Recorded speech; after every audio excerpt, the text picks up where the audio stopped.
இஸ்லாமிய சமூகம் நடத்துகிற இஃப்தார் விருந்து நிகழ்வுகளில் நான் அழைக்க பெற்று கலந்து கொள்ள வாய்ப்பு கிடைத்தது. எக்மோர் எழும்பூர் அருகே இருக்கிற அசோகா ஹோட்டலில் தான் அதை பேசிய நினைவு எனக்கு இருக்கிறது.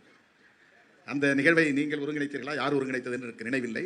அந்த நிகழ்விலே பேசுகிற போது தான் எனக்கு தோன்றியது, எனக்கு பசி இல்லை. நான் வழக்கமாக மதிய உணவு 3 மணிக்கு மேல் சாப்பிடுகிறவன். ஆகவே 6:30 மணிக்கு போய் அங்கே அமர்ந்தபோது வயிறு முட்டை இருக்கிறது, பசியே இல்லை. நாம் இந்த இடத்துல போய் பட்டினி கிடந்து கஞ்சி குடிக்கிறவர்களோடு உட்கார்ந்து நாமும் கஞ்சி குடிக்கிறோமே என்கிற உணர்வு எனக்குள் எழுந்தது. அப்போது நான் அந்த மேடையில் பேசும்போது சொன்னேன், நீங்கள் எல்லாம் பட்டினி கிடந்து நோன்பிருந்து நல்ல பசியோடு அமர்ந்து இந்த கஞ்சியை அருந்துகிறீர்கள். இனிமேல் நான் ஒவ்வொரு ஆண்டும் உங்களோடு ஒரு நாளாவது நோன்பிருந்து விட்டு வந்து அந்த இஃப்தார் விருந்திலே கலந்து கொள்வேன். அந்த நோன்பு கஞ்சியை குடிக்கிற போது நானும் பசியோடு இருந்து தான் குடிப்பேன். அப்போது தான் எனக்கு அந்த கஞ்சியை அருந்துவதிலும் மனநிறைவு இருக்கும் என்று சொன்னேன். அப்படி ஒரு உந்துதல் எனக்குள்ளே இருந்தது. அப்படி அறிவித்து தொடங்கியது தான்.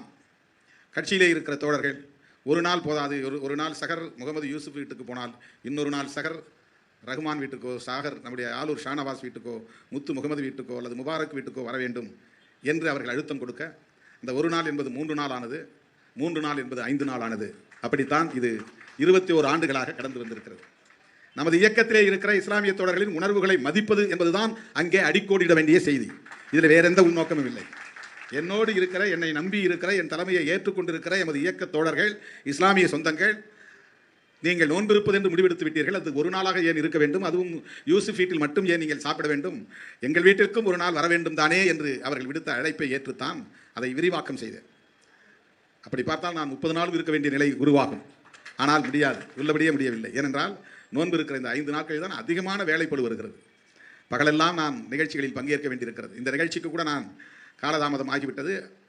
நம்முடைய வள்ளுவர் கோட்டத்திலே நடந்த நமது கட்சியின் அரசு ஊழியர் ஐக்கிய பேரவையின் உண்ணாநிலை அறப்போராட்டத்திலே பங்கேற்று உரையாற்றிவிட்டு, அந்த உண்ணாநிலை அறப்போராட்டத்தை முடித்து வைத்து உரையாற்றிவிட்டு இங்கே வந்து சேர